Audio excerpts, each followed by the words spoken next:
The Reformed Gamers is brought to you 100% independent and ad-free thanks to our dear patrons over on patreon.com/reformedgamers to get yourself sweet, sweet perks such as uncut early access to the episodes, special episodes of the podcast, and more. Head on over to patreon.com/reformedgamers and consider lending support and joining the herd. Without further ado, let's hop into the show.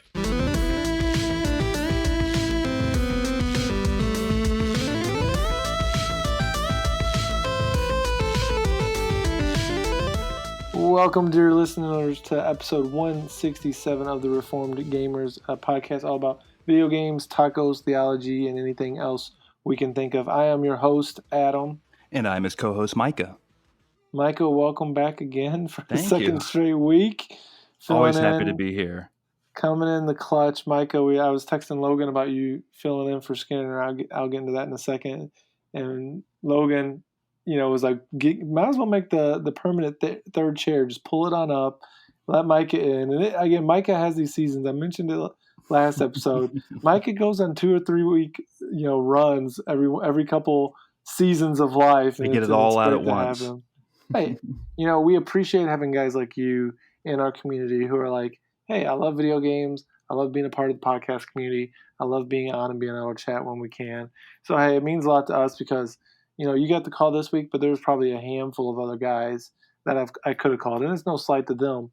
I'm just saying that as a source of encouragement. Like, we appreciate you guys being willing to jump in. I mean, really last minute. It was this morning that I messaged you and you're like, yeah, I don't know what we're talking about, but I'm in. So I'm thankful to have you joining us today. Always happy to join. Yeah. So with that, why is Micah filling in? Well, Skinner was supposed to be joining me, our dear editor, but unfortunately, his uncle passed away, I think yesterday or last night, and so he's kind of grieving with that and, just going through that season of grief. So we're praying for Skinner. If you guys get a second, stop the podcast, send him an encouraging message, let him know you're praying for his family. Mm-hmm. So it's just kind of bringing up a lot of emotions for him. So Skinner, we're praying for you. Thank you for all you do. Don't worry about the podcast, man. We got your back. You take all the time you need. And Logan is also still on his break, so there's a good chance I could say that Logan's probably going to be joining us next episode on whatever we talk about. But we also don't know. A big part of the season of life for him was a lot of expanded responsibilities at his church. So as long as the pandemic's kind of going, that may still be a big part of what his ministry is. So who knows? It may be me and Micah for a little bit longer. It may be me and someone else. It may be Micah and someone else. Who knows? We may just totally give the keys to Micah and say run with it for a while. But yeah, so that's kind of where we're at in regards to some housekeeping. A few more things. Make sure you check out the website. Wesley, our dear writer over on the website has given us another retrospective on Super Mario RPG Legend of the Seven Stars. I was saying in the pre-show, I started this game with my SNES Classic. I got probably close to 10 hours in it, and I never finished it. Yeah. I just got sidetracked and never went back to it. So, it's a great game. I really wish they would. I mean, I guess you have some spiritual successors to that with, Paper Mario and some of those Super Mario RPG type things. But, yeah, this is a great article, and thankful for Wesley for writing those. If you haven't joined our Discord, our Twitch, if you're not following us there, if you haven't joined our Patreon, we'd love to have you guys on all those different platforms if you're able to support us. And of course, if you can't do any of that, if you love us, go over to iTunes, rate and review us. I'm pretty sure we hit either 50. We hit some milestone recently on reviews. It might have been 100. Oh, nice. It was either 50 or 100. So 100 sounds more like an actual milestone, but so we're getting up there. It's cool to kind of hit those different milestones with reviews after 167 episodes. Thankful for people still reviewing. So any love you guys can give for that is greatly appreciated. So let's actually get into it with a little bit about what we've been reading, what we've been playing. So Micah, why don't you open us up with what you've been playing? Yeah, so last episode, I talked about Final Fantasy VII. I had dug into that, so that is the majority of what I've been playing. I did finish that game up, and it's excellent. It has gotten me. My interest is at an all-time high for part 2. They did a great job of infusing intrigue into the next installment when there could potentially be some I don't know, just sort of like people know what to expect kind of thing. Mm-hmm. They're definitely having fun with some of the source material. I'll just leave it at that. It's not completely changed or anything wild, but there are certainly some opportunities for some things to happen. So it's definitely interesting. And so as far as just kind of overall kind of pros, like things I liked about it, the combat, number one, is just it's just awesome. It's just Mm-hmm. it's thrilling on these boss fights. It does not let down from the beginning to the end. It stays intriguing. The weapons and materia system, kind of go along with that, are all great. The presentation is just oozing with like money, just like they're just tossing Mm-hmm. money at this game. So just and of course I mentioned last time the music is just wonderful how they recreated that original soundtrack and Mm-hmm. even added a ton more stuff. They added some extra missions, some that are just kind of story beats that weren't there the first time around. All in all, just a fantastic remake. I think it really does a great job of balancing the new fans and the old fans, and also kind of not only satisfying the old fans, but Mm-hmm. giving them something to look forward to and to be intrigued by. Yeah. So I'll just leave it at that there. Let's go ahead. I know you've been playing it. Before I said Yeah. Yeah. my Yeah. second game, why don't you go ahead and talk about what you think about it? Yeah, I'm right at the end. We were saying pre-show that I'm at the final boss. I was saving it so I could I've been getting up super early to play games. I've been getting up at 6 a.m., which is crazy for me. A Oh lot of man, times it's right around a time that Brock, our new baby boy, is feeding. So usually he'll eat, and then if he doesn't go back to bed, I'll just get up with him and go downstairs and play. And we got some okay, different things. It helps me. I'll get up, get in the Word, do all those things. 'Cause it just allows me. I don't have to. I told Hannah it allows me to. That's something I love. I love playing video games, and it's something I love carving out time for. So by getting up that early, I've got two of the things that I love doing. I love getting in the Word, praying, but I also love getting to play video games. So I can kind of start my day off with two things that I love. And then if I don't play video games later in the day, I don't have to play every day, but I'd yeah, like to if I can. So it's allowed me to kind of get those two things. So in the evenings, if it's family time or spending time with Hannah, I'm not super worried about it. So I've been for me to put 40 hours into a game and how long has it been out? 2.5 weeks, yeah. maybe, almost three, I guess, maybe. I mean, that's I've put in a lot of really strategic time in this game, and it's excellent, man. If there wasn't some of those heavy hitters still coming out, I mean, this game will be in conversation for Game of the Year without a doubt. Yeah. And again, not being a Final Fantasy person, I have loved this game. The characters have been awesome. The story has been really good. The voice acting, all everything you said is just good. I've missed out on a couple, I think, important things. I don't have some materia that I probably should have. I think there's some things that I'm just not aware of. I think there were some different summons that I could have unlocked that I didn't. I I didn't definitely even. am right there with you. I missed some I weapons. didn't I know missed that some I could. I didn't materia. I know that I missed some could unlock some of these. I Same. often would go. I often went to the guy to check in with him to say, "Hey, is there a summon training thing I could do?" And it never popped. So I You don't know. gotta keep Maybe I doing just the you gotta didn't. keep doing the Chadley missions if you want more. For Yeah, example, I don't think this is a spoiler. I didn't get the Leviathan summon the first time I played yeah, it, but me either. I got that post game through Chadley. Mm, So yeah, there's definitely tons of reasons to go back and play again. There's a hardcore mode which begs to be played, but there's also just tons of replay value as far as there's everyone knows the classic dress up scene. There's different like dress combinations you can get. There's all sorts of things you can go mm, back and do. These VR missions you can do as far as like your battling and everything. Um, it's just a cream of the crop production. yeah. Certainly one of the best modern JRPGs in quite some time. Mm, I think it eclipses Final Fantasy 15 for those that love that game. And it's sort of it's kind of hard to compare the Final Fantasy series to a lot of other JRPGs, which are very good and worth your time. But Final Fantasy just dumps so much money into their games. It's kind of almost not a fair comparison a well, lot it's of hard because JRPG. yes, it's a Japanese role playing game, but there is such a bandwidth, such a wide range of what that could even mean nowadays. When it like you say JRPG like Final Fantasy VII, then you say JRPG like Ni no Kuni. They have some similar aspects. And really, I was thinking about this the other day. The gameplay of Ni no Kuni 2 and Final Fantasy, there's a lot of similarities in that. In regards to casting spells, Yeah, being able to control different characters you're right. mid battle. I was like, man, there's a reason why I like this gameplay, and I like both of those games. They have a lot of very similar elements in regards to the gameplay. That's really good.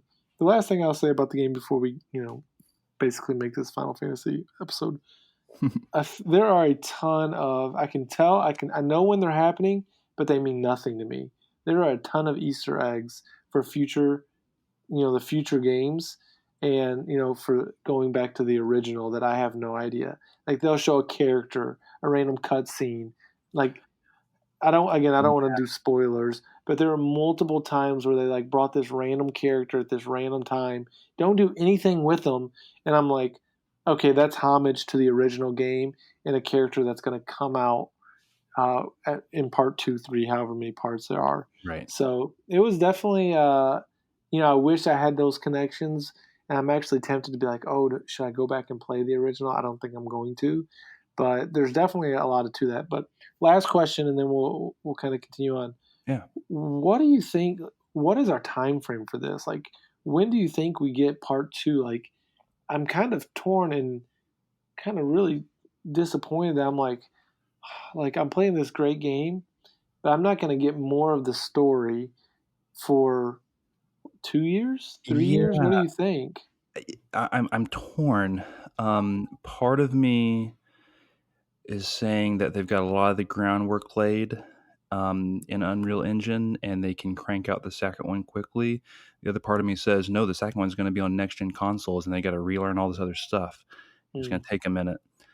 So I'm real torn. I know Square wants to get it out quickly, but Square's timeline is like, that guy that like you have a buddy that texts you, he's like, hey, I'm on the way, and he's like on the couch, hadn't left yet. He's like that sort of thing.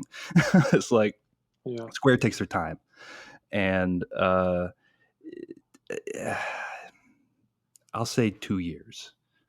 I think that'd be maybe optimistic. So, in spring, summer of 2022.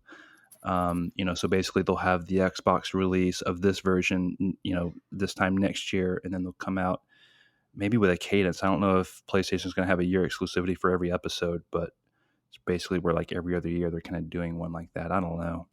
Yeah.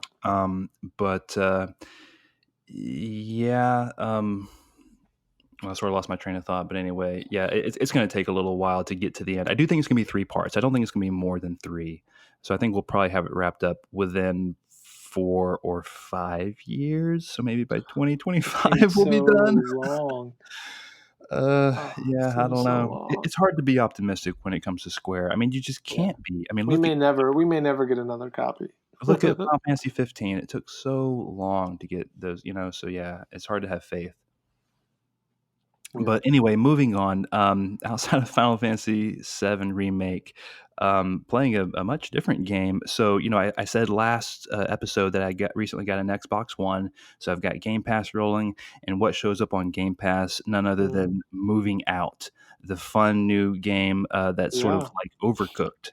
Except you're moving furniture, like you're a moving company that's moving furniture and stuff out to a truck to haul away. So this is really in that same exact vein. It's even published by the same publisher, Team 17. But this is a game by co-developed by SMG Studio and Dev M Games. I want to get that right. And yeah, I wouldn't even want to call it a clone, because I mean it is a clone, but they do their own things. They're having fun about it, and they recognize what they are.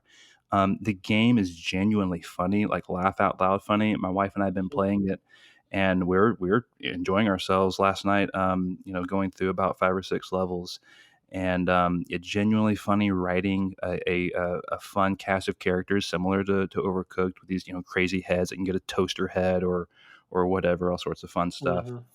And it's just a little bit more kind of ragdoll physics like as far as moving the furniture around, and there's more of an emphasis on like kind of throwing objects and jumping and that sort of thing. And like, for example, you just throw the TV out the window from the second floor instead of walking down the stairs and that kind of thing. Yeah. And it's just It looks great. I watched the trailer, and I was recommending it to a friend. He was looking for something for him and his fiance to play, and I'm like, check out this game. It looks like a very overcooked, but it looks just a lot of fun. Doesn't maybe look, and it may be just as stressful. That timer, was super stressful and overcooked. This one looks a little bit even more goofy. Of course, it's you can get 1, 2, 3 stars, I think, or maybe letter rankings. So you always are going to want to chase that. I don't know how many 3 stars I got in Overcooked, but it's definitely a game that's on my radar. And I think it's a great Game Pass game. I mean, it's a great one just to come out on that during this time, people just to play couch co-op with somebody. Perfect time for it. It scratches that same overcooked itch, and is it basically the same or similar level of challenge? Like if you're playing it with like your wife, for example, who's maybe a non-gamer like mine is, so she's able to get into it and dig in and have a good time with it. So yeah, moving out is good stuff so far. Nice. Well, I don't have a ton more to talk about what I've been playing. I've really mainly just been playing Final Fantasy VII. I've been watching probably a lot more TV because all these different streaming services have. You can watch all their stuff. Like I've been watching a bunch of HBO shows that, I haven't watched like Veep, some of the funny different shows and things like that. So I think we've been watching more TV than I have playing video games, especially in the evenings. But it's, funny story. So last episode, Micah was on with me. I was talking about Assassin's Creed Black Flag, how I'm getting into it. It's not as good as this version, but I'm enjoying it. Well, since last we spoke, I've decided to abandon the game. Not because there's anything's really changed, but I just found myself being like, I like this game, and if I want to play it, I should just play it on PS4. Like I feel like I'm compromising too much. Again, it's not bad. I think really the biggest thing with it is I'm just not in the mood for an Assassin's Creed game, especially when I'm already playing my third person, JRPG and Final Fantasy. I'm not necessarily looking to get into that on the Switch. The Switch is kind of I want to mix it up a little bit. So I think I'm going to go back to Dragon Quest Builders 2. Or I actually, King of Thrift. Did you ever play the Banner Saga trilogy? No, never have. And so I had a couple friends who I know really liked it. It reviewed well. They had it on sale for like $7 or $8 on Amazon the other day, the whole trilogy. Okay. So I'm like, you know what, I'll pick it up. I think it's got a lot of it's very story driven, Norse, I think that kind of Viking setting. And I think the combat is a lot like Fire Emblem. And I never got into a Fire Emblem game until the Three Houses, so I'm really excited just to get in and try it out. If I don't like it, of course, I'll just flip it and sell it like I do everything else on eBay. But I'm like, it's worth a waiver for $7 or $8. Just, we're about to, you guys can kind of be praying for our family, so we're actually going to be traveling to Michigan to see family. Being in ministry, the summer, is usually a busy time, but everything's kind of getting pushed back to whenever things start opening up. So we're like, we just had a new baby. We'd love for our family to see him. And if we don't come now, I don't know if we're going to get home this summer. So we're actually traveling to Michigan over the next week. And so I'm going to be playing a lot of Switch games. So I'm going to hopefully get to try it out while I'm traveling. So yeah, it's funny. I'm just kind of laughing at myself last time how much I was talking about enjoying Black Flag, and a week and a half later, 2 weeks, I'm like, well, I'm done playing Black Flag. Yeah. But hopefully I'll get to it on the PS4 or PS5 or something like that when it's on sale again for like $5. It makes sense for you to swap to something like Dragon Quest Builders or whatever. I just needed to mix it up a little bit, and I really didn't. Like, I had just started that game when I got Black Flag, and I'm like, oh, I'm going to jump in Black Flag and try it out. I'm like, if I bought it, I should try it. And then I'm like, so I'm going to go back into it. I may even just restart it because I got like an hour and a half in, and I kind of don't remember what's the little bit of story that's going on in that game. I don't remember what's going on. So I'll probably end up starting it all back. That makes sense. All right, well, let's get into a little bit of what we've been reading. So Micah, start us off again. Anything good you've been reading? I'm going to talk about, basically, I'm sort of going to be paraphrasing a sermon that my pastor preached a couple of weeks ago on Psalm 77. I think it goes well. The reason I'm picking this is I think it goes well with our main topic about coronavirus. And, our pastor has been preaching a lot of messages sort of based around, sort of things that, we might be talking about or thinking about in the midst of this pandemic. And, Psalm 77 sort of speaks about despair. And, the heading in your Bible is going to say, "In the day of trouble, I seek the Lord." And it's 20 verses. And the first 10 verses are sort of just it's sort of like a diagnosis on despair and trouble, and how he says he says that like he says my soul refuses to be comforted. So um, he says uh, he says in verse 3, "When I remember God, I moan. When I meditate, my spirit faints. You hold my eyelids open. I am so troubled that I cannot speak." And so, in the midst of everything that's going on, there are a lot of people that are affected, and there are a lot of people that are hurting in various ways, leading all the way up to, potential, family members or what have you, loved ones, succumbing to this virus, even potentially, all the way down to the small, just little inconveniences about grocery store shopping or what have you, and everything in between. People are losing their jobs. People are, even at my job, like I took a pay cut recently due to coronavirus. Like there's all sorts Mm. of things that are happening. People are being affected, and people have, whether it could be you're like an extrovert and you're just having a really hard time with this quarantine stuff. It could be anything that is causing you to despair. And really, while despair is real, despair lies to you, like the devil. It distorts our understanding of God, and it turns inward and leads to like self-pity and stuff. And so what's great about Psalm 77 is that the second half of verses 11 through, or excuse me, maybe 10 through 20, is like an instruction manual on how to deal with despair.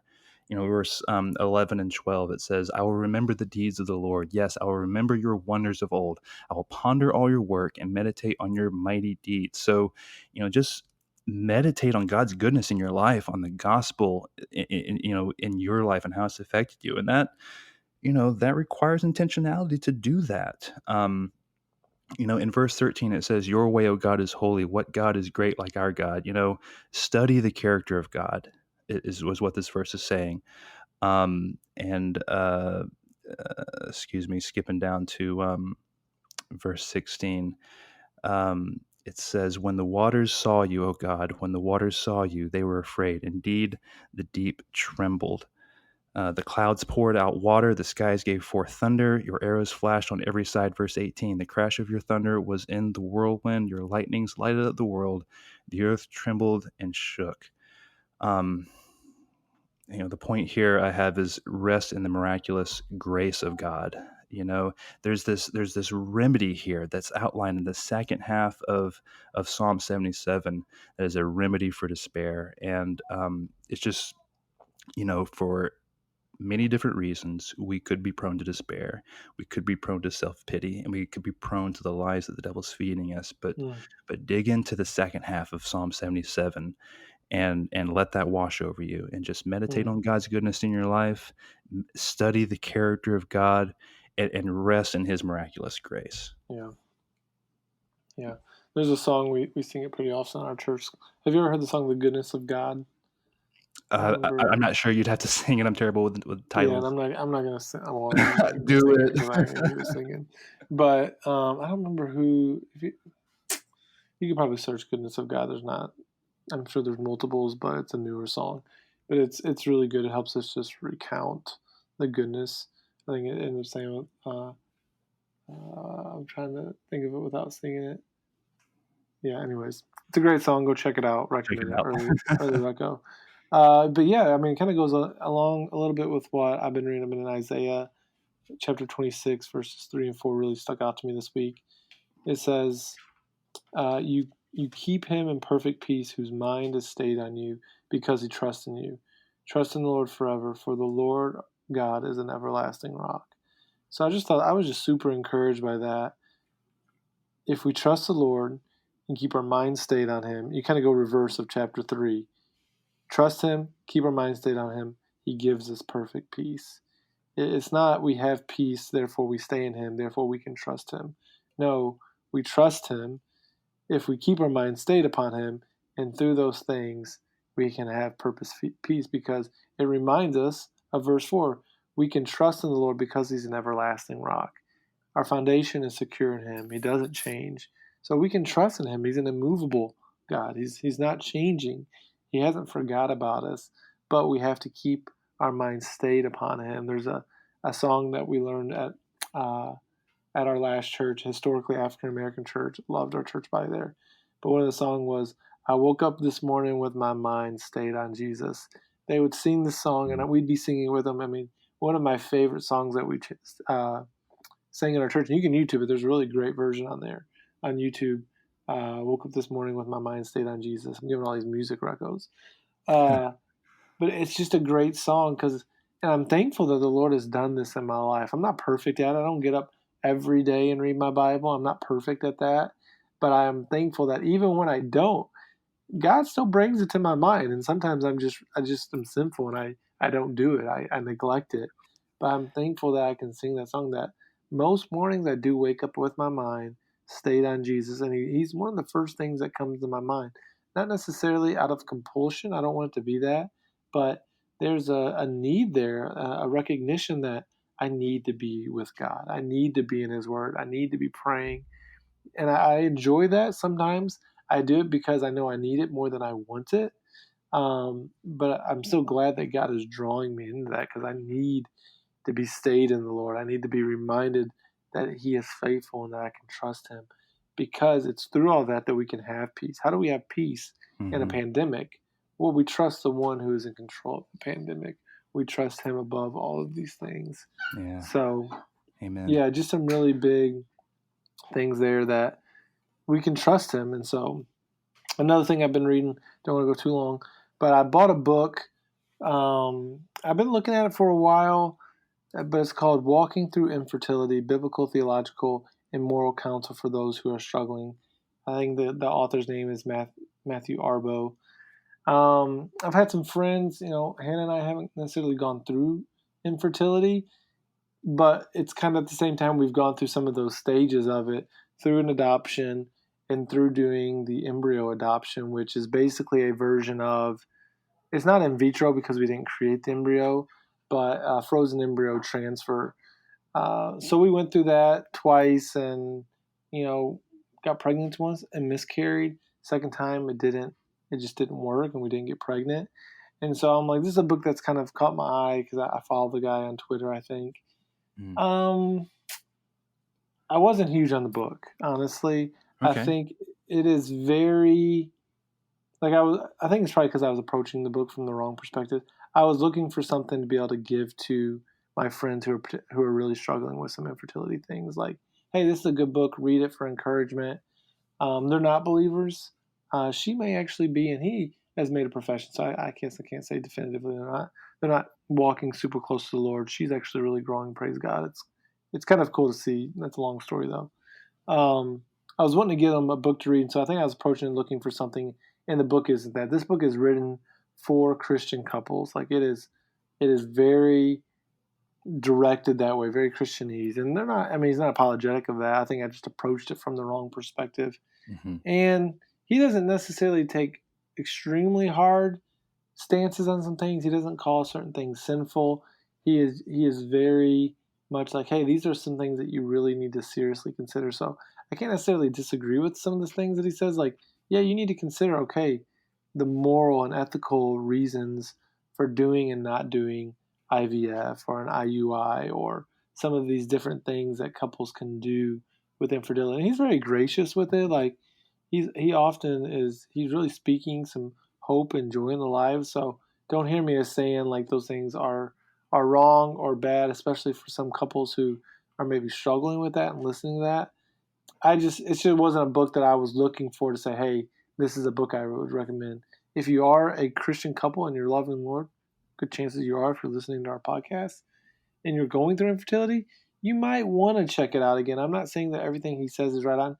It's not a book that's necessarily going to, there's hope in it because he's talking about God, and God is, he loves you, he cares for you, he's aware of your infertility, he's with you in that, but he doesn't necessarily hold back punches. He reminds us that children are a gift from God and we are not entitled to them. That can be a hard truth for someone to hear when they're going through infertility, when they're going through that struggle of, hey, they're a gift from God and you're not entitled to that. You're not even entitled to Christ, but God has given you Christ. And that is our chief goal in life is Christ. And we've been given that. Child are a blessing. And so some of those things can just be kind of hard to hear if you're in the midst of that, if you're on the other side of it, or maybe going into, or if you're looking for counsel. As a pastor, there are some things I can take from that to give counsel to couples that are going through that. I just don't know if I would say, here's this book, read it. It's got some really hard truths. They're truths, but they can kind of be hard for someone who is going through that. And so I don't know, again, depending on where someone might be in that situation of infertility, I just don't know if I would completely recommend it to a couple in the meat of it, in the midst of it, because it's just it can be a hard read at that point. So yeah, it's all right. Take it or leave it. It wasn't my favorite book that I've ever read on the issue. I haven't read many on the issue, but yeah, that's just some thoughts for that. So, well, let's go ahead and transition a little bit and kind of go into the topic of the show. Mike has hinted at it some. What we're going to be talking about today, I kind of hinted at it some last episode. We haven't, I know many of us come to podcasts, you go to video games to get out of this conversation of coronavirus. It's everywhere in the news. It's everywhere on Facebook. I think that from a podcast that is a video game podcast approaching things from a Christian worldview, I think we would be remiss if we just totally neglected the topic. So we're not going to get into that. We're definitely not going to be getting into the politics of it. We're not going to be getting into all the deep things. Okay, is it real? Is it not? We're not getting into that. We just want to look at what have been the effects of coronavirus on the gaming industry and how should we be approaching those topics from a Christian worldview. But before we even get into any of that, Micah, how has this stuff affected you guys and your family? How are you guys doing? Are you already hinted you had to take a pay cut? Like, how are you guys emotionally doing, spiritually doing? How are you guys kind of coping with all of this from your family, from your family perspective? The Lord has been really, really gracious. And I've been, I was explaining to a coworker that knows the Lord the other day about how I feel like, and I was asking him if it was the same thing for his family. It's like, I feel like there's been this weird kind of like mini revival, for lack of a better word, in my family. Not like there's some big gusto sweeping through and we're just all like on fire for the Lord or something like that, but just like the Lord's been really good in these little moments, in these little pockets of time. And that's, whether it be, extra devotion time that we're able to have. And, like our daughter is getting, on up there. She's 9 years old now. She can really comprehend and a lot about scripture and, kind of getting on a deeper level with her and just kind of, how good the Lord is with that, with those sort of things. And then, just obviously family time is going to be increased. And so, just all that has been really wonderful. Spending more time with my wife, spending more time, with the kids, and just, and we're playing video games a lot of times. I was talking about, playing, moving out with my wife yesterday. We had a great time. Been playing more Mario Party with the kids and just, Game Pass games on the Xbox. It's just been really great family camaraderie. So for us personally, while it has been, we've had our, struggles, and we've had, speaking personally, I'm a more introverted leaning person. So all this quarantine stuff hasn't really had much of an effect on me. I'm just fine with it. But I know for my wife, she's a, a people person and loves to get out there and stuff. So, just trying to, be gracious with her and, just be kind of, kind of available for her and, just making sure she's, getting what she needs and stuff. And just staying, in the word and those sorts of things is just obviously just much easier. I can, get out of bed, log onto work or whatever. And, It's like everything's kind of like I don't have to, commute to work, so I can just like pull up my Bible, and just start, reading and stuff. And just, it's all very just, you just have way more time. Everything's just really kind of laid back. So yeah, for us personally, it's been kind of neat to see the Lord work and move in it all. Yeah. Yeah. Before I go, get too far, I guess I probably should say this earlier. We have a lot to be thankful for. There's no doubt about that. And really, a lot of what I'm going to share is a lot of similar to kind of what Micah was sharing. Like, there's a lot of really good things, but I want to speak to those who I recognize that we are really in a very privileged position to be able to say a lot of these things. Like, I'm thankful to be able to say that, there's a degree a lot of my life hasn't changed. Yes, I'm staying at home. Yes, we're not getting out as much, but I'm thankful for a job that allows me to continue to work. I'm thankful for a family that I can spend this time with. I've got the resources to be able to play video games. I've got food. So I realize that there are many, many, many families who are not in this position. And I'm sorry for you guys. I hurt for you. I hurt for those kids where school was a safety place, for you guys, your kids staying home. Yes, there's challenges to that, but it's still an okay thing. It's still a good thing. Your family is a good, safe family. But my heart breaks for those kids who are in abusive spots, or parents are checked out where, they had their meals at school. They had a safe place. They had teachers that cared for them.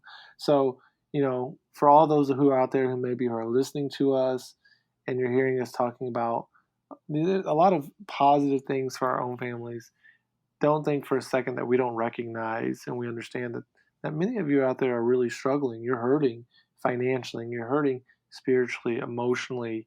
You may be in an abusive spot. Find help.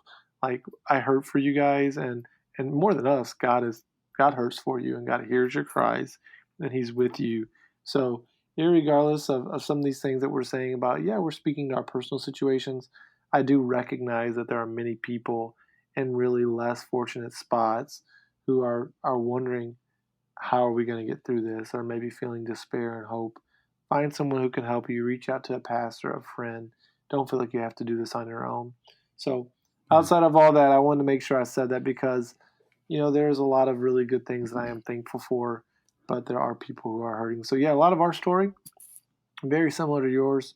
It's been basically our son, Brock, was born like 3 days before it all really hit the fan in our nation. Like, I remember being in the hospital and being like, this thing's really picking up traction. And then by the time we were leaving, everyone's like, well, we're not, stay home, don't go in the office, go grab your computer, get everything you need from the office because you're going to be working from home for a while. Yeah. So it's been really interesting because for us, it's allowed me to have I'm working from home. So it's not like I'm just doing nothing, but I'm able to help out with Hannah and Brock and Ren. And so it's almost like a paternity leave with work from home. Yeah, kind of is. Yeah. If the kids are crying, or, I'm getting help with lunch break. So it's really been good for Hannah where, there's a lot of ladies sometimes struggle when their help after a week or 2 weeks has to go back to work. There can be some, trauma there. It can be some of that postpartum depression. But thankfully, I think being home and being able to help with a lot of that has been a good thing. We've had our challenges with Ren. She went from being able to go out, and not kind of go outside, it was kind of cold, but go to church, see her friends, get out, do these things, to I can't go outside. I can't go do things. I can't go to church and see my friends. And I've got a new baby brother that's stealing all my attention. Like, what in the world is going on? So it's been a big transition for her. And I mean, she's a toddler now. She's learning a ton. We're trying to potty train her, which if that's one thing that comes out of this pandemic is that our daughter is potty trained, glory to God, because it is a challenge some days getting her to talk with us and to do it all. But we have a lot to really be thankful for. A lot of good family time. We've created some new things that we've really needed to do. We've got a family devotion that Hannah and I do every night. Like, put Ren to bed, I'll come down and we'll read a chapter out of this devotional. That's been real positive. So there are a lot of things that we look at. I mean, you kind of talked about a revival. I think God is doing some good things within the church in this situation, and really in our personal lives. It's slowing a lot of people down that maybe need to be slowed down. And so I think Mm-hmm. 5 years from now, 2 years from now, I don't know, there will be a lot of us. Again, I say this from a very privileged position. There's going to be many of us that look back and say, wow, that was a really sweet time for our family where we got to just be together. We got to create memories. We didn't have to go out and be busy, you know. There are a lot of good things about sports and evening activities and activities of the church, a lot of things that we really love. But there's a really good thing going on right now where we, for better or worse, we have to spend time with our family. And I'm hoping that God is redeeming that in many families as He is doing in our family. So we're doing all right, you know. Like I said earlier, we're going to be going to Michigan. It stinks that we've got a newborn and no one's going to get to meet him till he's 3 months old, 4 months old. Yeah. So, you know, at least be able to hold him. Some people have seen him from a distance, but so that, you know, that's a downfall. That's a negative. No, you know, family didn't get to go to the hospital when he was born. All those things. Those are some, you know, they're not the end all be all. They're just bummers. So, but Yeah. overall, we have way more in our family to be thankful for than we do to look back and say, wow, this stinks. And again, I know that's not everyone's story, but I am thankful to God's grace in our family to allow us to go through this pandemic in the way that we are. So thankful to Him for that. But let's talk about how this is affecting the video game. I mean, we're here to talk about video games and the coronavirus. What have been some of the things, some of the major adjustments? We've seen cancellations, we've seen delays in the pandemic.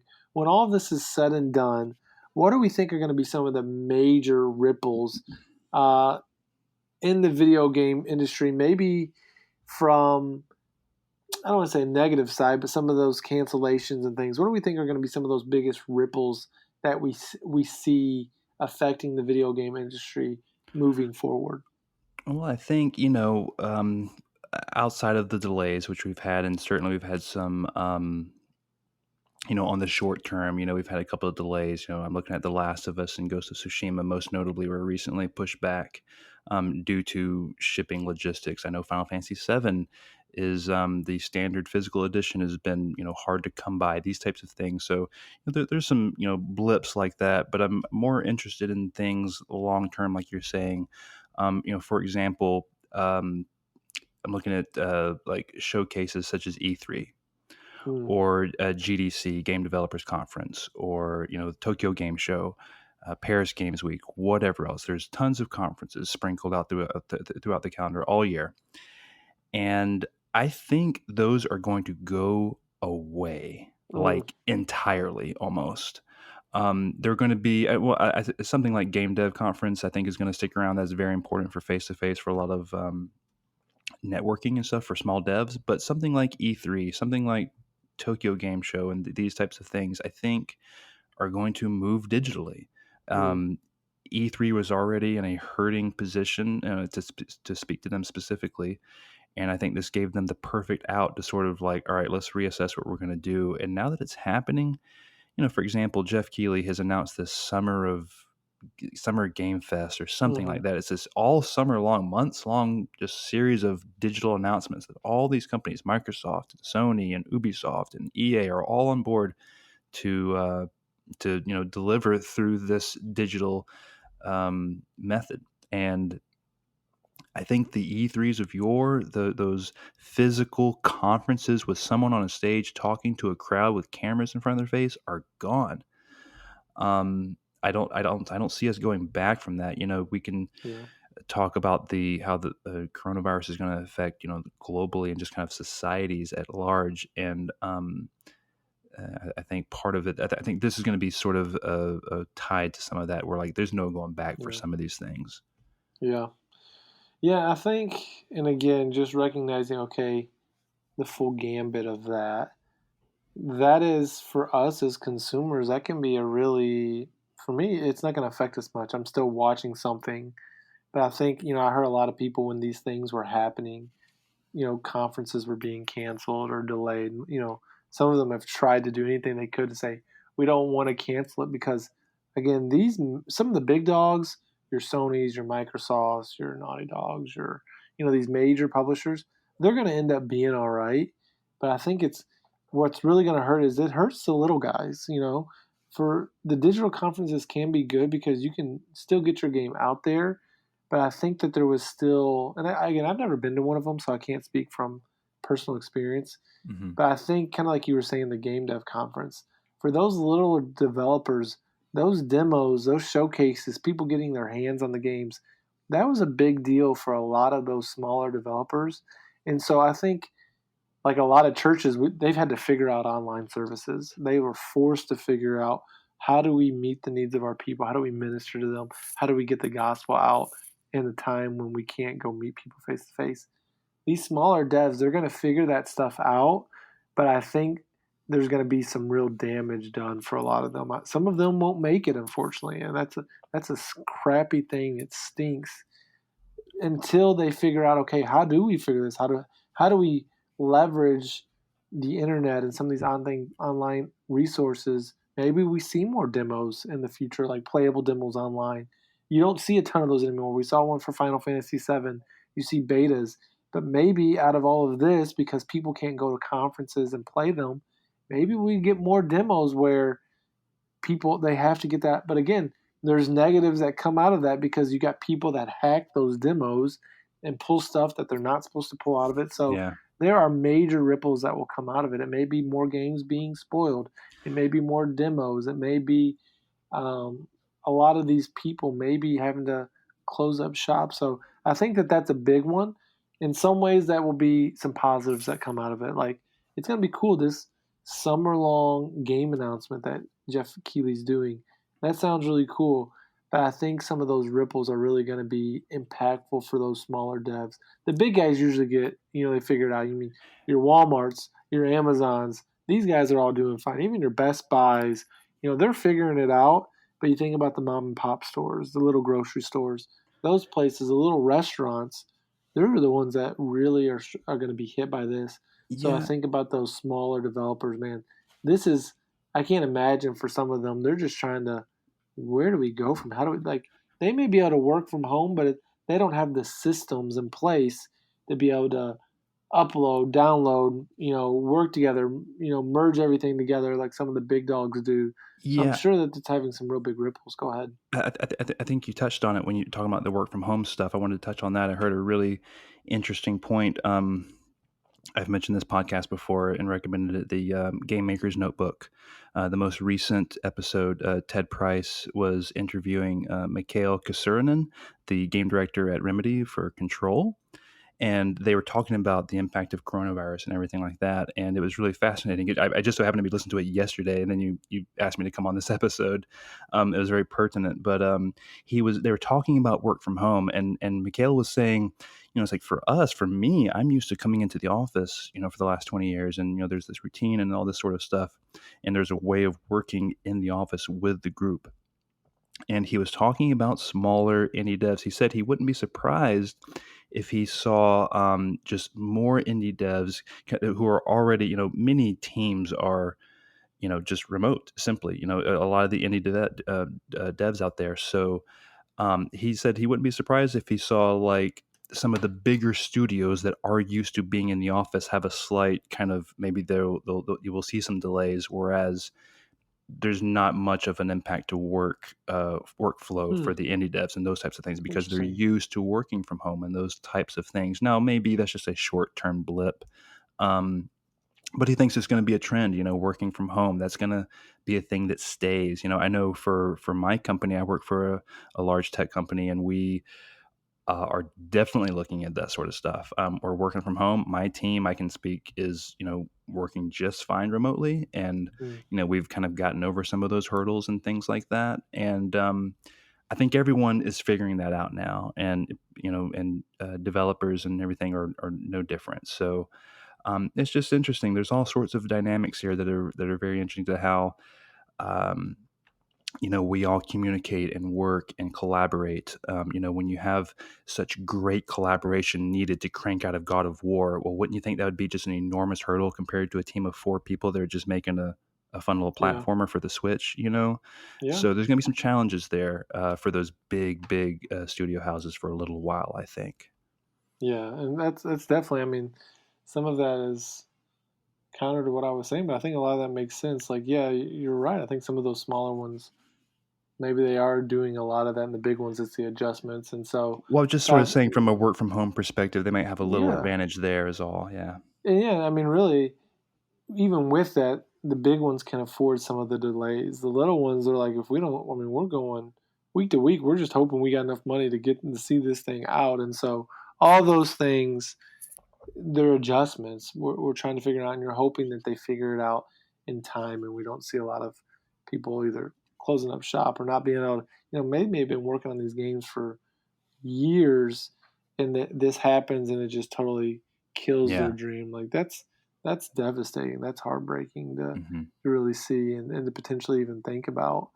But yeah, what do you think about this?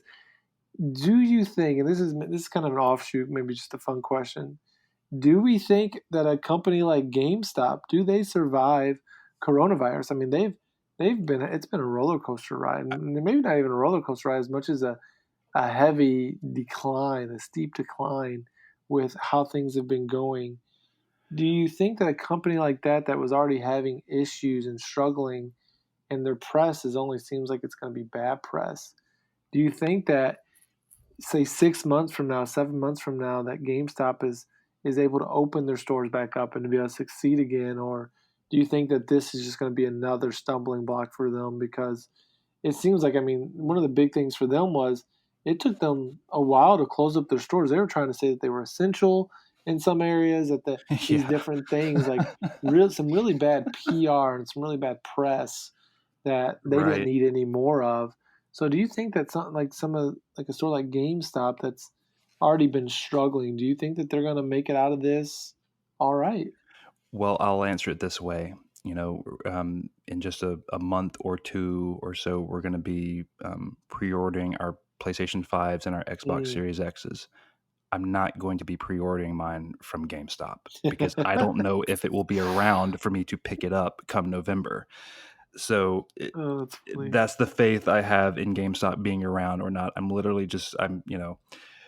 it's a convenient option for me. I'm not the type that just poo-poos on GameStop for poo-poo. I go there plenty. They're convenient. They're all sorts of things. Yeah. But if I had to guess, no, I don't think they're going to survive through the end of the year. I know Reggie Fils-Aimé from Nintendo just came onto the board of directors to try to maybe, I don't know, do whatever, clean up whatever he can. Right the ship if possible. With the way that they were hurting before coronavirus, I can't imagine they're going to get through this unscathed when they depend very heavily on the trade-in system, that physical interaction of Yep. going into a store, giving them your game, and then profiting off of that. Yep. Yeah, I think that's a great point that you just hit there. I mean, I remember years ago, you've got these games and you got a stack of games. You're like, oh, I'm going to go trade these into GameStop, and you're giving them a game. They're like, I'm going to give you 5 cents for this game, 15 cents for this game, and you're just like, it's a kick in the gut every time they do it. They're like, here's last year's, Madden or college football, and they're like, we're going to give you $2, and you're just like, oh, like, I know I'm never going to play this again, but can I really justify only taking $2 for this game? It just hurts. And I did it too many times. Like that's how they make a ton of their money, is on that trade-in system. Mm-hmm. Like, and they do some good sales. Like, I buy some of their trade-ins. Like, they have a deal right now. You can buy 2 used and get 2 free. But again, because GameStop stinks, they have a $35 or more before you can get free shipping. I'm not paying for shipping. No one, Amazon, if you got Prime, it doesn't maybe pay for shipping. But so many places don't make me buy or pay for free shipping, and especially like a place like GameStop, where a lot of their deals are 4 for $20, 2 for $20, $20 games. Mm-hmm. At least bring it down to where all of your deals are at $20. Don't make me go buy some other fluff just to get free shipping. And someone could say, well, just pay for shipping. No, I refuse to pay for shipping from GameStop. Like, it's a point of like pride at this point, and just moral ethics. I'm not going to do it. And so those things like that, they just bother me. And again, I buy plenty of stuff from GameStop. I buy games from there. If the sale is right, I'm going to buy it from them. if it works out with the shipping. But I was Random gonna, question, man. yeah. I know this is not really coronavirus related, but what is your like brick and mortar game store of choice? Like, where do you buy? Like, if you're getting a brand new game, where are you getting it? I mean, I'm usually doing Best Buy online. Okay, Like that's my spot, just because I have Gamers Club unlocked. that's right. That's going away now. It's about to get wide open because my Gamers Club unlocked ends tomorrow. Yeah, yeah, So yeah. I'm a free agent. World, show me what you got. I'm a free agent. It may be Walmart. Walmart has a lot of their new games come out at $50, which is a pretty good deal. Yeah, true.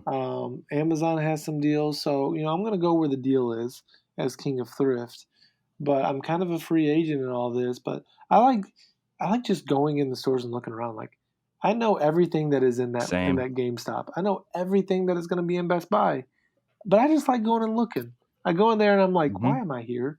I'm not going to buy a game because I know I can probably find a better deal online on potentially even eBay. But I just like going in. It's just something about being in. Maybe it's nostalgia. I just like being in those stores, picking Yeah. up the games that I've already seen all the videos for. Look at them. I don't. It's just a silly tradition, If Yeah. we're out by a GameStop, if we're walking around the mall, I'll be like, I just got to go in there. I'll go to Target. I'm going to go to the video I'm the game same way. section just because I want to look at Yeah. them. I know everything that's going to be there. Check prices. Yeah, all that Yeah. stuff. Who knows? Maybe you hit jackpot and there's Who some random knows? flash Yeah. sale. Yeah. But it never happens. I can't remember the last time I bought a physical game from a store. Like, again, I'll buy from GameStop. I'll buy from Best Buy, but usually it's online at some deal.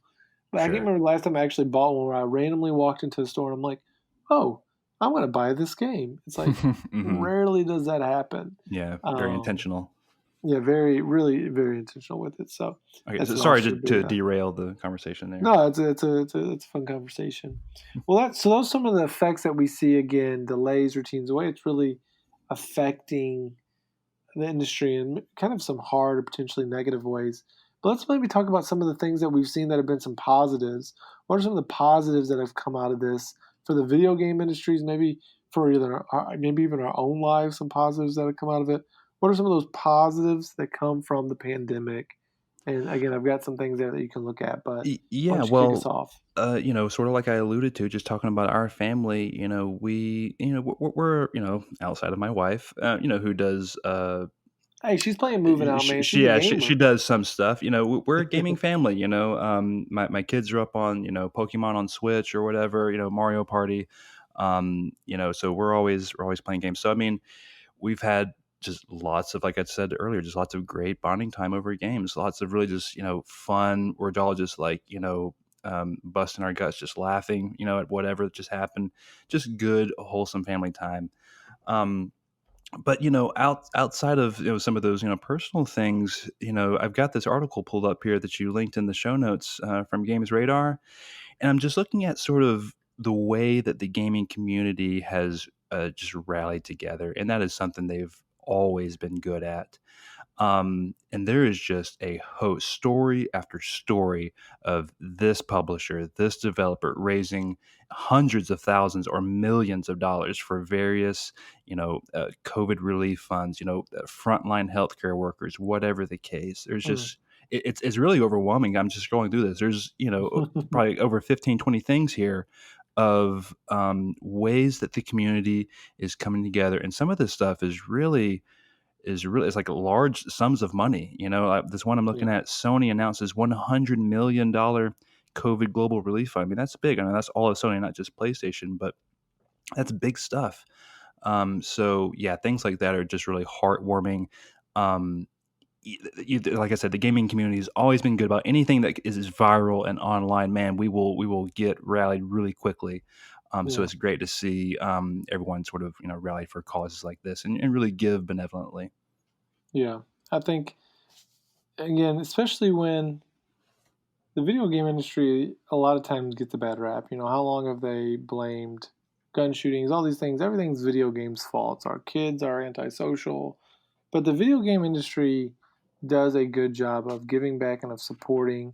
And I mean, look at it now. I mean, it's kind of funny. We always you see all these memes of, a week ago I was everybody was getting on me for staying at home in video games, but now I'm saving America by staying at home and playing video games. Yeah. It's a lot of those funny concepts that have been coming out. But yeah, I'm going to reference an article here by it's over at thegamingandgod.com.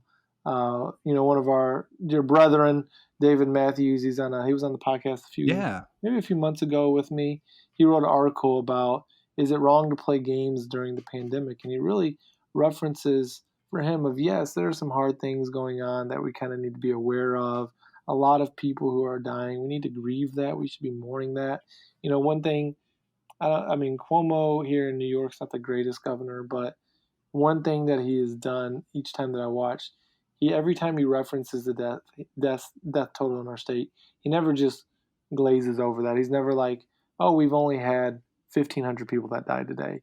He said, no, it's been horrible. We lost 1,500 lives today. It's a very serious thing. And so, as we reference, some people say, oh, it's not the flu. More people die by this. Whatever you want to call it, there's still been 50, 60, 70,000 people who have died. We need to grieve that. That's a horrible thing. So there are definitely these hard things. But like we said earlier, a lot of really good things that have come out of this. One of the things that David mentions is that family time, getting to spend time with our children, build trust. He talks about training up a child, Proverbs 22:6, and the way that he should go. And when he's old, he will not depart from them. He says we can't train our children if we don't spend our time with them. And so video games is allowing us opportunities to connect with our kids. Maybe when in other seasons we didn't have time to do this. I've got to connect with a couple of our youth and play Call of Duty. I kind of joked with them. I said, guys, next time you see my wife, you need to make sure you tell her, thanks for letting me do ministry with you guys. I'm like, we're building relationship. We're building trust. And while I was joking, there is a level of truth to that of as I spend time with these guys, even over video games, that's trust that's being built, relationships that are being, deepened. And these are really good things. And so while I may not be specifically talking about faith with them, or parents may not be specifically talking about faith when they're playing video games, you're still building upon that foundation that's building up, trust and love to where, something may come up in a video game. Some of these really story-rich games, there's a lot of dilemmas, as you're talking about. Some kids may be saying, Dad, Mom, I really want to play Last of Us. Are you going to play that with me? Wow, what an opportunity to speak into that, whether that's yes or no. It doesn't really matter. You're getting an opportunity. Your children are coming to you, allowing you to speak into those. And I think that that's a really good thing. And David mentions another thing I think is worthwhile to mention. A distraction from sin, for a lot of people being isolated is, if Satan can get you alone and by yourself, man, we are so much more vulnerable to falling into sin, especially sexual sin and temptation. But video games can be a distraction. Now, David does a great thing in this article. And again, you should go back and read it. I want to make sure they're getting their clicks. But our main thing that should be helping with us with that should be time with the Lord, scripture, and prayer. I'm not saying video games should be the main one, but it is a tool that God can allow us. In the end, I want you fleeing temptation.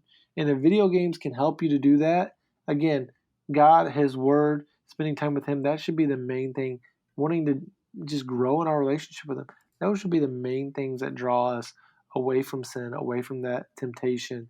But if God gives us another tool that can help me not fall into that, I would be a fool to say I'm not going to do that because I want to do it. I want to do it this way. No, yes, I want you to flee sin, and hopefully God will build those other things into it. But if it's down to you playing a video game or going off and committing sin, play the video game for that hour. Do what you got to do to flee from sin, and in time, God will help you see victory over that, and let that be founded hopefully in His Word and in relationship with Him and in prayer. So definitely some good points, I think, that over there that, man, video games can provide community. That's another positive that can come out. I didn't even put that in our notes, but I've been able to catch up with friends back in Michigan. My clan, the guys I used to play Call of Duty back in the day with, I've played video games with those guys more than, we haven't played this much video games together in the last 3 or 4 years, but we've been connected during the coronavirus. I'm super grateful for that. I've loved that time. I wish we could have had more, But again, life is still somehow busy when none of us can leave. Um, but that's been a good thing. I've got to connect with a buddy down in Georgia playing Call of Duty. A lot of these things have just been really good. So those are some real positives I think of. Man, even when we're isolated, video games can still keep us connected. Think of the people playing Apex, kids playing Fortnite, Call of Duty. I already mentioned that one. Animal Crossings. Wow, getting to go to other people's islands, seeing what they're creating, Yeah. work together on stuff. These are some real positives that I think that are coming out of this pandemic and the video games being really used during the pandemic to bring some positives out. So, what about you? Anything else you want to kind of that you've seen or things that you might want to mention? Well, just you kind of reminded me, talking about connecting online with your buddies. I sort of half forgot. I've done a very similar thing. I've got a crew that I play Rocket League with, and I've been playing a ton of Rocket League lately. Mm, And that's just not something I do usually, especially when I'm in the middle of Final Fantasy VII and these types of things. So absolutely, it's provided more time for that to engage with those guys and connect there. So that's been awesome. And real quick, you just mentioned Animal Crossing. That has to be, and I don't want to, I'm not trying to, overly praise this thing in the midst of this pandemic, but I mean, Animal Crossing has to be like the big video game winner of all this mm, coronavirus outbreak, right? I mean, it just yeah, absolutely, it was the perfect game at the perfect time, was it not? yeah, seriously, I think it really met a lot of people right where they're at, and just there's Switch shortages now. Not just for Animal Crossing, I think just for the general COVID reasons, but Animal Crossing is driving a lot of that. So I know that has been a really a kind of like a warm blanket to snuggle up with your Switch, in the midst of this quarantine for a lot of yeah. people. Man, I got punked so hard today by Animal Crossing. There was a video going around on YouTube. Some of you guys might have seen it. It was produced so well. I didn't read it. I just saw the video and started watching it. But the video was like, what if Animal Crossing gave us all of the quality of life improvements that we want? And the Hmm. video was made so good. You would, if you watch it, maybe we can put it in the show notes and you can look it up. If you watch it, you're like, how is this not produced by Nintendo? It was so well done. I texted Logan. I'm like, hey, what do you think about all those updates? Like, I'm tempted to pick up Animal Crossing again. He's like, what updates? And I'm like, dang it. Then I went and looked it up, and it was all like a spoof trailer. I'm like, I just got punked. And then he watched, and he's like, oh my gosh, this is perfect. But yeah, that game is definitely really. I mean, they're not reaping the benefits of coronavirus. They recognize it's a horrible thing. But again, it proves that video games can be a great um, Yeah. getaway. It can be a great distraction when a lot of people are hurting. And it can just be something chill. A lot of people are super stressed out right now. Why Hmm. not let video games help take some of that stress? I mean, I like playing video games because I can kind of. My wife was always kind of. She gives me a hard time sometimes. She's like, just stop doing stuff. I'm like, my mind's always in 5 different places. But when I'm playing video games, it kind of does allow me just to escape some of that. Okay. Yeah. Um, and that's not Definitely. a point of pride. She's like, you shouldn't do those things. And I probably shouldn't. I probably shouldn't be constantly distracted by 4 or 5 different things, especially when I need to be focusing on my family. We're all different. But video games does allow me to like, man, if I can just kind of get into a game and just kind of, hey, I'm not going to worry about the world, the responsibilities, the weight that sometimes I feel. Hmm. Video games can help some of our people, get away from that, and so that's a positive. I'm thankful that we have that outlet along with, there's a lot of things people do. It can be outdoor activities, it could be hiking, it could be sports, it could be movies and TV shows and things like that. So there are a lot of good things that can do that. It's not just video games, but in a time when we're not supposed to be getting out too much, it's good to have something like video games to help us with keeping our times busy because if people didn't have things to do, they would find things to do, and it could be a lot more sin and mistakes and things being made. So Yeah. I'm glad that even for my personal life, I'm spending 40 hours playing Final Fantasy VII. That could be 40 hours doing a lot worse things, and some people might say it could also be 40 hours doing a lot more positive things, maybe than I think playing that was video my games. mom's perspective the entire time I was a teenager. Yeah, you could be doing so much better things than that. Sure, I could be, but thankfully, because of coronavirus, I have time to do those things also. Um, but yeah, so definitely some positive things that are going on around there.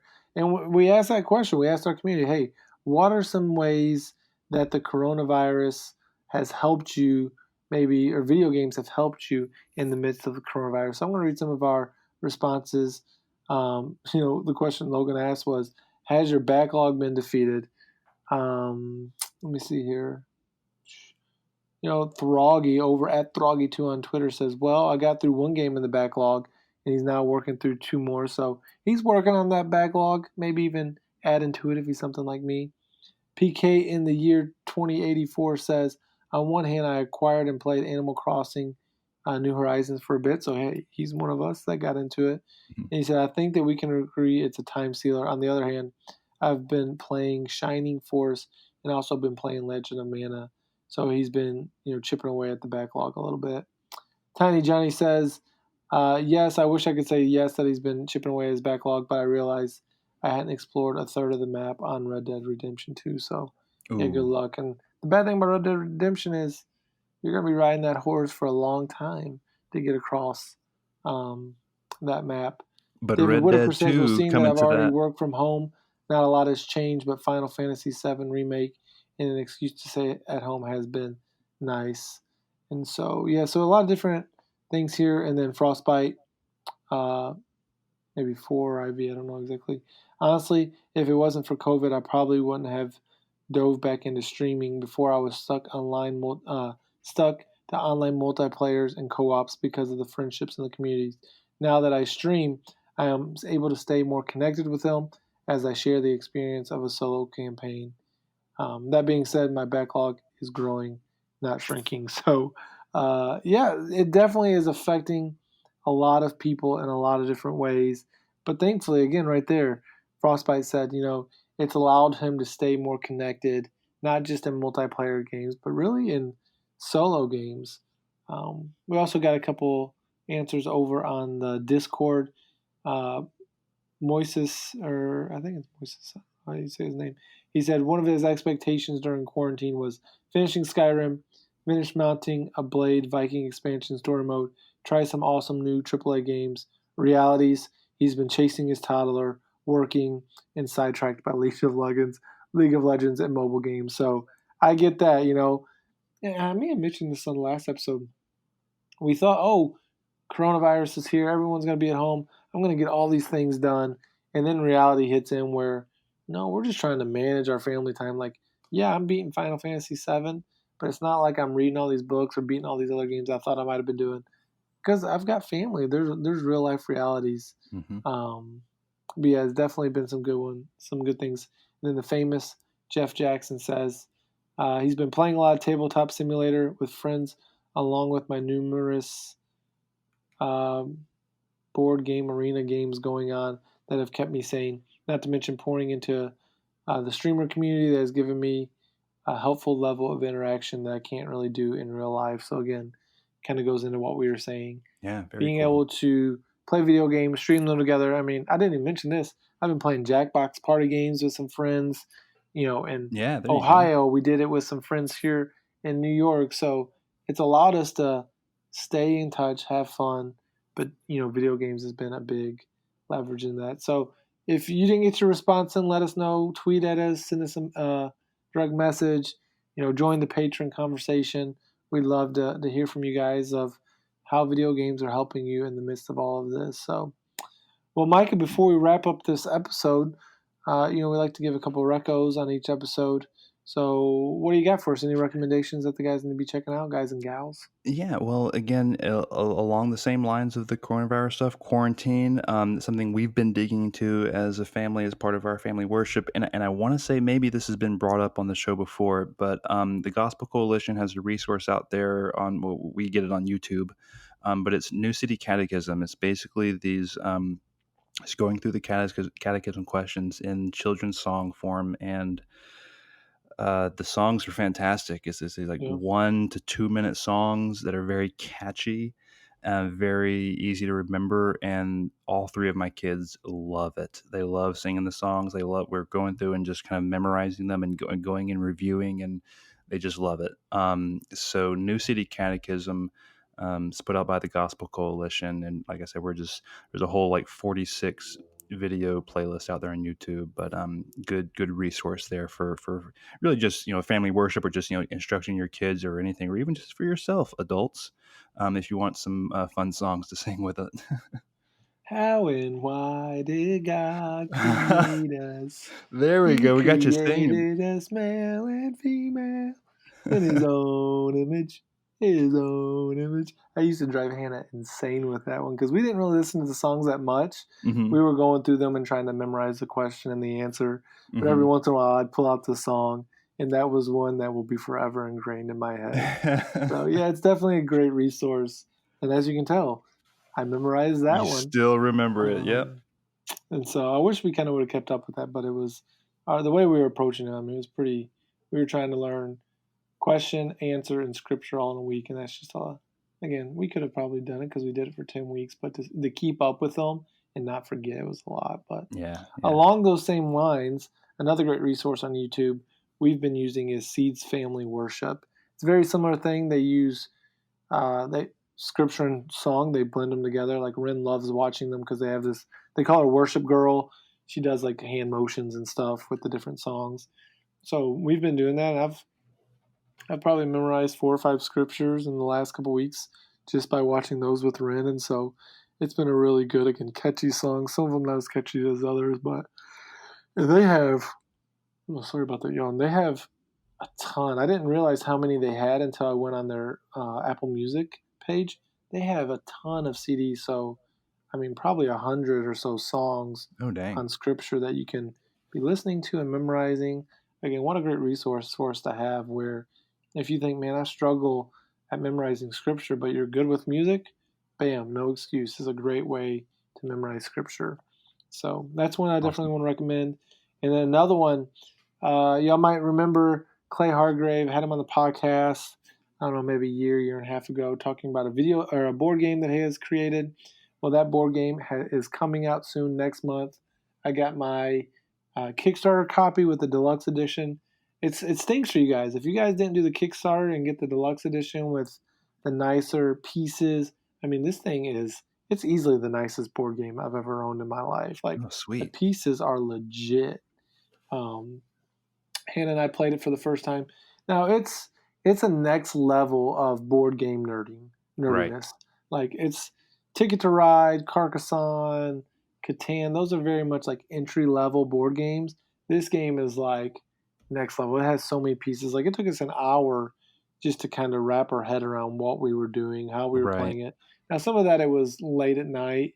It was 10:30, and we were getting slap happy trying to play this game, and we couldn't really focus. But after we played 5 of the 10 rounds that you would play in a game, mm-hmm. I felt like we kind of had a good grip of what was going on, but it just took us a while to get there. So if you're into board games, if you really like that, check it out. Clay's been on the podcast. He's in the community. He's real active on the Facebook page. So support those guys. You can pre-order it now through Pandasaurus Games. Like, super proud of him. I mean, him and one of my mentors in college, they created this game. And I know they're in the process of creating another game. So super proud of those guys and just want to encourage them. So check it out. It seems like it's going to be a really fun game. But again, it's a meaty game. This is not Monopoly.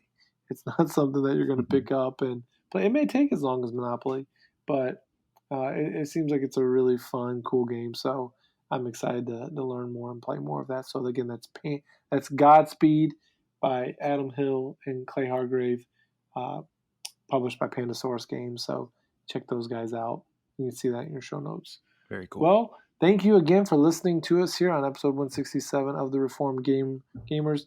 If you're not a part of our Patreon community or Twitch community, go check us out there. Logan is streaming, doing a lot of great things with our Twitch, trying to get that PC Master Race built for him. He's trying to build that computer by some of the tips and things that are coming through our Twitch. So go support him. Check out our website for some of the articles that are there. Like us on Facebook and Twitter. Follow us. Give us all that good stuff. We love and we appreciate all that you guys do for us as our listeners, as our patrons. Guys like Micah coming on and joining us in the podcast. But until the next time, GG and amen. Thanks for tuning in to this episode of The Reformed Gamers, the podcast all about theology and gaming. TRG is edited by Dear Ear Productions, so thank them for the buttery smooth tones in your ear. If you're looking for extra content, head on over to youtube.com/thereformedgamers. The Reformed Gamers is entirely fan-supported over on patreon.com/reformedgamers by our dear patrons. The following deer are at the producer level or higher and will forever be thanked at the end of each show, as long as their pledge comes through, or we forget to update the audio. Those people are David Matthews and Wesley Ray. Thank you for your support on patreon.com, keeping our controllers charged, and supporting Logan in his never-ending quest to collect them all. Platinum trophies, that is. So be a deer and keep it locked here. Keep listening. We'll catch you later.